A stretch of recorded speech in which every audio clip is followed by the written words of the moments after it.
میرے نبی پاک علیہ السلام نے فرمایا ایک بندہ گنجا تھا، کوئی شے نہیں تھی، سر پہ بال بھی نہیں تھے، رویا کرتا۔ اللہ تعالیٰ نے فرشتے کو بھیجا، تجھے کیا چاہیے؟ تو کہنے لگا بال آ جائیں اور تھوڑا مال آ جائے۔ فرشتے نے ہاتھ پھیرا تو بال بھی آ گئے تو بکریاں بھی آ گئیں، لائنیں لگ گئیں، مال ہی مال ہو گئے۔ دوسرے کے پاس گیا، وہ کوڑا تھا، اس کو جا کے کہا کیا چاہیے؟ کہنے لگا شفا ہو جائے اور کچھ اللہ تعالیٰ آسانی کر دے۔ شفا بھی ہو گئی، گائیں بھی دے دی، بھینسیں بھی دے دی، مال ہی مال ہو۔ پھر ایک کے پاس گیا، وہ اندھا تھا، تجھے کیا چاہیے؟ اس نے کہا آنکھیں مل جائیں اور کچھ ساتھ اللہ مال دے دے۔ اونٹ ہی اونٹ ہو گئے۔ جب بڑا نواز دیا تو پھر مالک نے امتحان لینے کا ارادہ کیا، یاری تیری سونا ہے پر آزمائشاں بھی تیریاں اگ، آزمائشاں تیریاں، صحیح کہہ رہا ہوں، آزمائشاں تیریاں، یاری تیری سونا ہے پر آزمائشاں تیریاں، اے سونا پرکھیا جامدائی پہلو نال لگاں دے لگ۔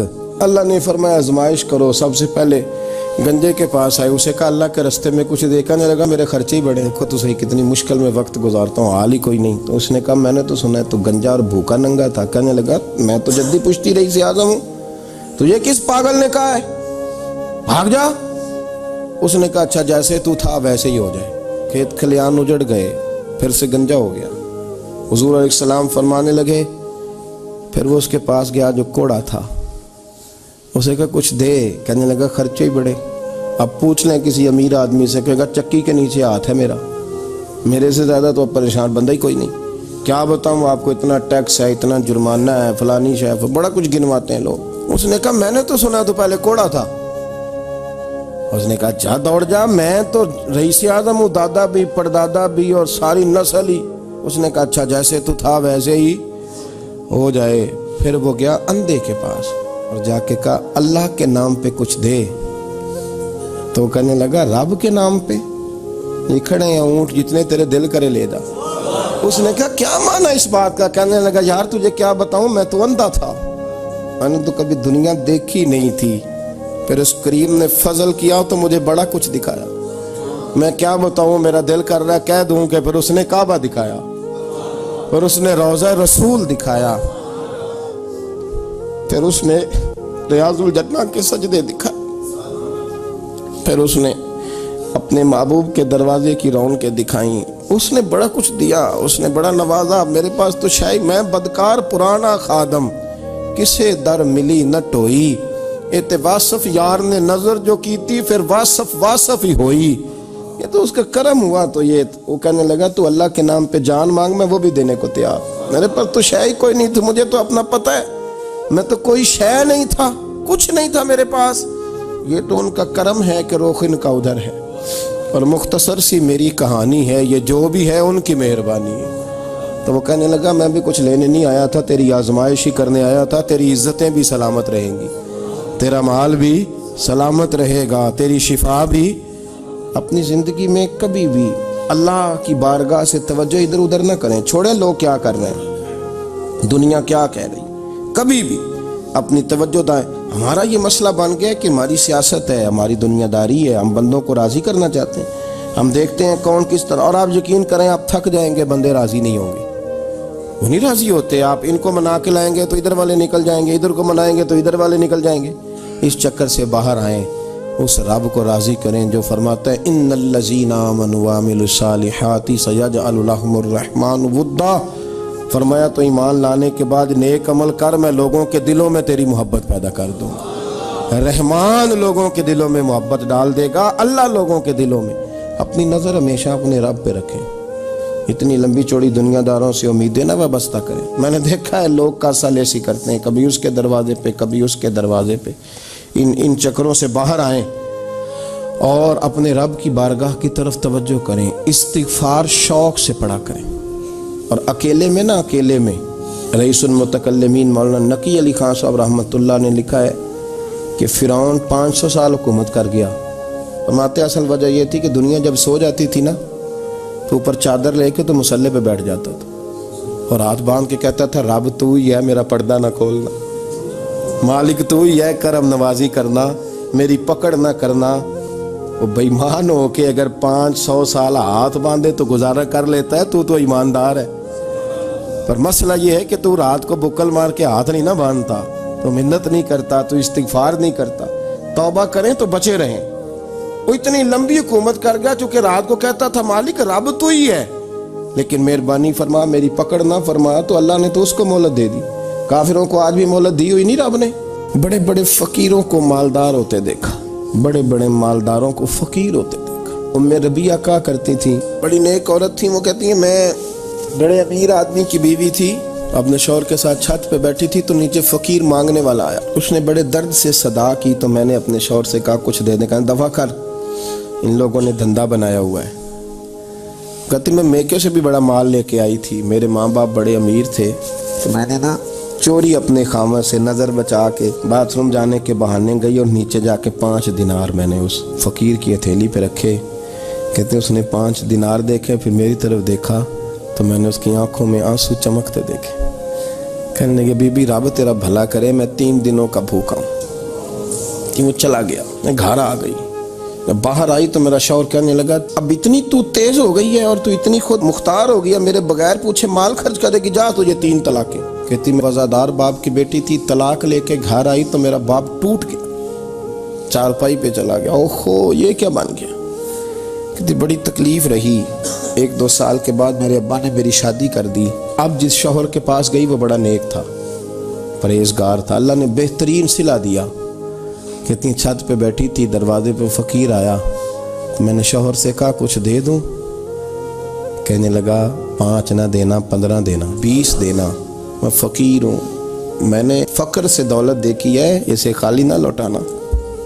کہتی ہے کہ میں نیچے گئی اور جب میں نے اس کی طرف دینار بڑھائے تو میری چیخ نکلی، پیسے پھینک کے میں بے ہوش ہو کے گری۔ میرا شوہر نے آ کے اٹھایا، اندر لے گیا، پانی منہ پہ چھڑکا، کہنے لگا تجھے کیا ہوا؟ کہنے لگی یہ جو مانگنے آیا یہ میرا پہلا شوہر تھا، وہی تھا جو کہتا تھا کہ تو 5 دینار دے آئیے، جا تجھے 3 طلاق۔ معین الملت والدین، عطائے رسول، ہند الولی، غریب نواز، خواجہ معین الدین چشتی، حضرت خواجہ اجمیر، شاہ اجمیر، شاہ اجمیر، والی ہندوستان۔ آخری عمر میں سارا دن روتے گزر جاتا، ساری رات روتے گزر جاتی، ذرا سی کوئی بات کرتا تو رو پڑتے، آنکھیں آنسوں سے بھری رہتی۔ اور کئی دفعہ اپنے بھی پریشان ہو جاتے ہیں کہ یار تو ایک بات کی جان ہی نہیں چھوڑ رہا۔ تو خواجہ قطب الدین صاحب بختیار کاکی سے لوگوں نے شد سے بات کریں، اتنا بھی تو نہیں نہ رونا چاہیے، ہر وقت اس کے آنسو کی کریے، عاشق دا کامی رونا تونا، تبھی نہ روئے نہیں منظوری۔ ہر وقت رونے کا کیا مطلب ہے؟ تو خواجہ قطب صاحب کہتے ہیں میں قریب گیا تو میں نے پیر دبائے، میں نے کہا سونیا لوگ تو کچھ بھی نہیں کرتے، تو نے تو کمال کر دیا، 90 لاکھ آدمی مسلمان کر دیا، دنیا کچھ نہیں کرتی، تو نے 50 سال ساری رات مسلح پہ بیٹھ کے رب راضی کیا۔ تو شہزادہ تھا، حضور کی اولاد تھا، لیکن معین الدین تیرا ایک پلاٹ بھی نہیں، تو نے طالب علم پالے، انہیں غریبوں کو دیا، تو نے نوازا، کوئی شے نہیں تیرے پاس، ہر چیز تو نے، ساری رات روتے ہو، سارا دن روتے ہو۔ خواجہ قطب الدین صاحب کہتے ہیں میں نے جب عرض کیا تو خواجہ صاحب مجھے گلے لگا لی، چیخ مار کے روئے، کہنے لگے قطب الدین پتر داڑھی سفید ہو گئی، جانے کا وقت آ گیا، جو تو نے نیکیاں گنوائی ہیں وہ ہیں صحیح میرے پاس، پر یار کی بارگاہ میں پیش کرنے کے قابل ایک بھی نہیں، ایک بھی نہیں۔ تو بارگاہ تو دیکھ کتنی بڑی ہے، رسول کریم کی بارگاہ میں پیش کرنے کے قابل ان میں سے ایک بھی نہیں، تو آستانہ دیکھ کتنا بڑا ہے، کیا پیش کروں گا، کیا عرض کروں گا حضور کی بارگاہ میں، کس طرح۔ وہ یار جو بڑے تھے وہ تو ڈرے ہوئے تھے، سہمے ہوئے تھے، وہ تو بڑی بڑی آزمائش میں تھے، لیکن میرا اور آپ کا رٹا 2 نمازیں پڑھ کے 6 نمازوں کا دعویٰ کرنا اور لمبی چوڑی کہانیاں بنانا اور اپنے منہ سے اپنی تعریفیں کرنا، اس سے تھوڑا باہر آئیں۔ رزق بھی میرا اللہ ہی دیتا ہے، علم بھی اللہ دیتا ہے، رزق بھی۔ حضرت سیدنا امام اعظم ابو حنیفہ رحمۃ اللہ تعالیٰ علیہ کے ساتھ ایک شخص کہتا میں نے نماز پڑھی تو عشاء کی نماز تھی۔ یہ جو لوگ بڑے ہوتے ہیں جن کے پیار کرنے والے بڑے ہوتے ہیں، ان کے گرد خوف بھی بڑا ہی ہوتا ہے، انہیں بڑا ڈر لگتا ہے، بڑی بعض اوقات آزمائش ہوتی ہے۔ عشاء کی نماز کہتے پڑھی تو امام صاحب نے عشاء کی نماز میں تلاوت کی آیتیں فَمَن يَعْمَلْ مِثْقَالَ ذَرَّةٍ خَيْرًا يَرَهُ وَمَن يَعْمَلْ مِثْقَالَ ذَرَّةٍ شَرًّا يَرَهُ۔ فرمایا جو ذرہ برابر خیر کرے گا وہ بھی قیامت میں دیکھے گا، اور جو ذرہ برابر شر کرے گا وہ بھی قیامت میں اس شر کو دیکھے گا اس کے سامنے آئے گا. تو وہ شخص کہتا ہے کہ سارے لوگ نماز پڑھ کے چلے گئے تو امام صاحب رحمۃ اللہ علیہ نے اپنی داڑھی پکڑی رو رہے ہیں. کہتے ہیں وہ ذرہ برابر نیکی کا بدلہ دینے والے، وہ ذرہ برابر شر پہ سزا دینے والے میری سفید داڑھی کو دیکھ. مالک میرے ذرے ذرے سامنے نہ لانا، لوگ تو میری بڑی قدر کرتے ہیں دنیا، میں تو بڑا پہچانا جاتا ہوں، لوگ تو میری راہوں میں پھول لیے کھڑے ہوتے ہیں، مجھے بڑا نوازتے ہیں. قیامت میں رسوا نہ کر دینا، میرے لیے مشکل ہو جائے گی. وہ کہتے ہیں میں نے امام صاحب کا درد دیکھا، مجھے کوئی کام تھا تو میں چلا گیا. میں نے کہا کہ وہ اس وقت اللہ کے حضور حاضر ہیں تو میں دوبارہ آؤں گا. کہتے ہیں میں تہجد کا وقت آیا تو امام صاحب وہیں بیٹھے تھے اور ان کی داڑھی آنسوؤں سے بھری ہوئی تھی اور زور سے داڑھی پکڑی ہوئی. کہنے لگے مالک رسوا نہ کر دیں، قیامت میں رسوا نہ کر دیں. یار جو ہدایت یافتہ لوگ تھے وہ تو ڈرے ہوئے تھے، وہ تو سہمے ہوئے تھے. وہ تو کہتے تھے یہ اس کا فضل نہیں، اس نے بلا لیا، یہ اس کا کرم نہیں. حضرت باعزید بستامی کسی کافر کو دیکھتے تو رو پڑتے، کہتے مالک تو کتنا کریم ہے، یہ بے ایمان رہ گیا، تو نے اپنے فضل سے مجھے اپنے نبی کا غلام بنا لیا. وہ رو پڑتے. یہاں تو لوگوں کا دعویٰ ہی بڑا ہے. نمازی اللہ خیر فرمائے وہ تو دوسروں کو گھورتا ہے، وہ کہتا ہے جنت کا میں مالک ہوں، کنجیاں میرے پاس ہیں، میں کسی اور کو گھسنے نہیں دوں گا. اور اگر 2-3 حج کر لے تو پھر تو وہ کہتا ہے کہ اب میرے سے پوچھ کے لوگ جنت میں جائیں گے معاذ اللہ. اور اگر وہ 2 4 5 7 دفعہ کوئی نفل پڑھ لے تو پھر وہ کہتا ہے چھوڑیں جی سارے لوگ بے عمل ہیں، میں اکیلا نیک ہوں. نہ ایسا کریں، اپنی توجہ اپنے رب پہ رکھیں. جب یہ نظریہ بن گیا، جب یہ ذہن بن گیا کہ پیدا اللہ نے کیا ہے، دینا اللہ نے ہے، عطا کرنے والا اللہ ہے، نوازنے والا اللہ، تو پھر ساری توجہ دنیا داروں کی طرف رکھنا. میں اللہ والوں کی طرف توجہ رکھنے کا قائل ہوں، لیکن وہ بھی کوئی آستانہ ہے کہ جہاں حق مرشد کا نعرہ تو بڑا لگے پر رب کا نام ہی نہ سننے کو ملے. یہ بھی کوئی بات ہوئی کہ جہاں یہ تو نعرہ زور سے لگے کہ جیوے جیوے مرشد جیوے، لیکن استغفار کا درس ہی نہ ملے. ہر وقت یہ بتایا جائے کہ یہاں آ گئے تو بچ گئے. کیسے بچیں گے؟ میرے رسول پاک علیہ السلام کا دروازہ سب سے بڑا دروازہ ہے، لیکن میرے دوستو یاد رکھنا نبی پاک علیہ السلام نے بھی لوگوں کو جب رستہ دکھایا ہے تو رب کریم کا رستہ دکھایا ہے. میرے رسول کریم سید عالم صلی اللہ تعالی علیہ وسلم نے لوگوں کی اللہ کی جانب توجہ کرا. میری بات کو اچھے طریقے سے سمجھیے گا.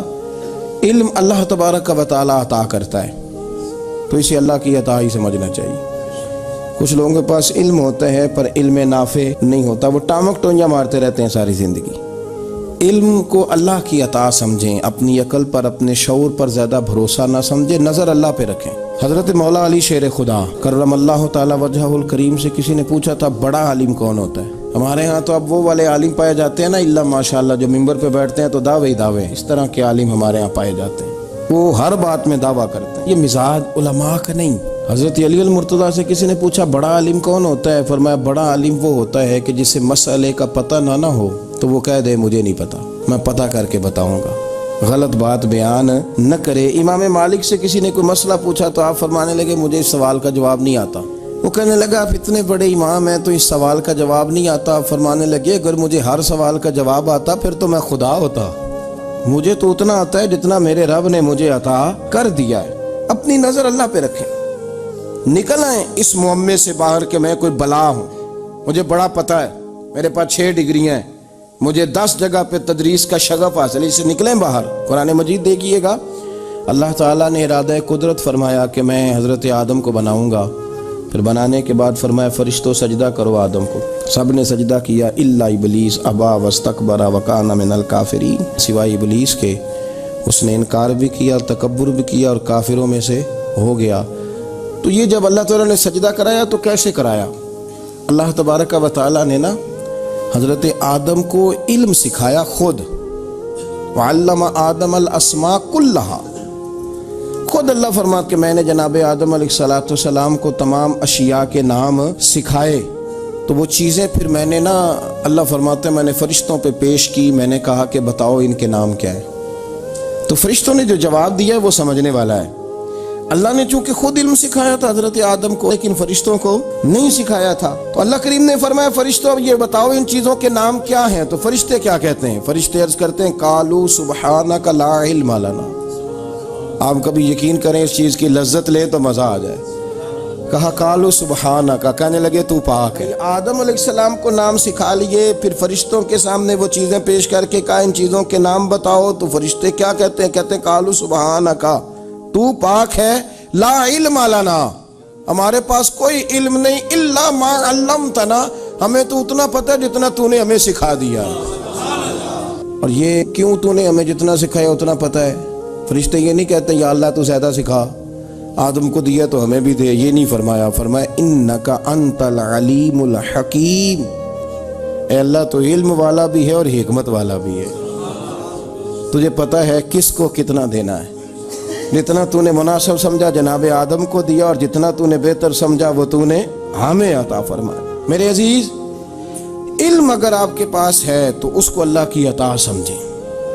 ہمارے ہاں بہت سارے لوگ بن کے بیٹھ جاتے ہیں، میں اکثر کہتا ہوں کہ پھر وہ دعوے کرتے ہیں میرے علاقے والے جاہل ہیں، میرے شہر والے جاہل ہیں، میرے خاندان والے پڑھے نہیں۔ یہ آپ کا دعویٰ ہے، یہ آپ کو خراب کر دے گا۔ ہم نے بہت سارے ایسے لوگ دیکھے جو بہت بڑے عالم تھے، لیکن اللہ جب لینے پہ آیا تو عقل ہی لے گیا، شعور ہی چلا گیا، حافظے ختم ہو گئے۔ آپ دیکھتے ہیں بڑھاپے میں کچھ لوگ ایسے ہوتے ہیں کہ جن کو یہ بھی یاد نہیں رہتا کہ میرا نام کیا ہے، میں کہاں ہوں، مجھے کدھر جانا ہے۔ تو اس وقت سے اللہ کی پناہ مانگیں اور اپنی نظر اپنے رب کریم کی جانب رکھیں۔ علم کے بعد ایک چیز آتی ہے جس کا نام ہے ہدایت، جس کا نام ہے تقویٰ، جس کا نام ہے پرہیزگاری، جس کا نام ہے عمل، عبادت، ریاضت۔ یہ بھی اسی وقت ہی نصیب ہوتی ہے جب میرا رب کریم نصیب فرما دیتا ہے۔ ہم نے نا نیکی کا اپنا اپنا سٹیٹس بنا لیا ہے، اپنا اپنا معیار بنا لیا ہے۔ کچھ لوگ کہتے ہیں کہ جناب مسجد میں سیمٹ کا توڑا دینے سے بہتر ہے کسی غریب کو آٹے کا تھیلا دے دو۔ اب اس نے اپنا مزاج بنا لیا نا نیکی کا، اس نے اپنا سٹیٹس بنا لیا۔ میرا یہ سوال ہے کہ نبی پاک صلی اللہ تعالیٰ علیہ وسلم جب مدینہ شریف آئے تھے تو حضور نے سب سے پہلے غریبوں میں آٹا تقسیم کیا تھا کہ سب سے پہلے مسجد بنائی تھی؟ کیا عجیب لوگوں کا رنگ ہے، اپنی مرضی کی ہدایت، اپنی مرضی کا تقویٰ، اپنی مرضی کا معیار۔ مسجد کوئی بڑا چھوٹا خطیب بھی میری طرح کا ہو نا تو وہ مسجد میں بیٹھ کے جب نبی پاک کی بات کرتا ہے تو کہتا ہے میرے رسول پاک غریبوں کا سہارا بن کے آئے۔ وہ غریبوں کی بات کرتا ہے، مسکینوں کی، لاچاروں کی، کمزوروں کی بات۔ تو مسجد ہی تو وہ ادارہ ہے جہاں سے غریبوں کی بات ہو رہی۔ تو اب لوگوں نے غریب کو اور مسجد کو لڑانا شروع کر دیا، اس کو لڑاؤ کہ مسجد میں پیسے دینے سے بہتر ہے آپ غریب کو آٹے کا تھیلا دے دیں۔ آپ یہ کیوں نہیں کہتے کہ مسجد میں بھی آپ توڑا دیں ایک سیمٹ کا اور ساتھ غریب کو بھی خدمت کریں؟ یہ کیوں نہیں تقویٰ؟ اپنی اپنی مرضی کا مزاج، اپنی اپنی۔ کچھ لوگ کہتے ہیں چھوڑو جی، ساری زندگی انسان نماز پڑھتا رہے اور پھر گالیاں بھی دیتا رہے، بندہ داڑھی بھی رکھ لے اور جھوٹ بولنا بھی نہ چھوڑے۔ تو یہ آپ نے اپنے پاس سے تقوی کا معیار بنایا۔ گالی دینے کا گناہ ہے اور داڑھی رکھنے کا ثواب ہے۔ تو اگر آپ داڑھی رکھے ہوئے ہیں اور آپ کوئی غلطی کر رہے ہیں تو اس سے آپ کی داڑھی کا ثواب ختم ہے۔ آپ کوئی غلطی کر رہے ہیں، داڑھی کا ثواب اس سے ختم ہے، وہ اپنی جگہ پہ قائم ہے چیز۔ اپنی مرضی کا کیوں تقوی کا معیار بناتے ہیں؟ تقوی کا مزاج اپنی مرضی کا نہ بناؤ۔ اللہ کی بارگاہ سے دعا مانگو کہ یا اللہ ہمیں ہدایت کا نور عطا فرما، اللہ تو ہمیں رستہ دکھا، تو بتا کہ ہدایت کیا ہے۔ تو رب فرماتا ہے اللہ ولی الذین آمنوا، اللہ مومنوں کا مددگار ہے، یخرجہم من الظلمات الی النور، وہ انہیں اندھیروں سے نکالتا ہے اور نور کی طرف روشنی عطا فرماتا ہے۔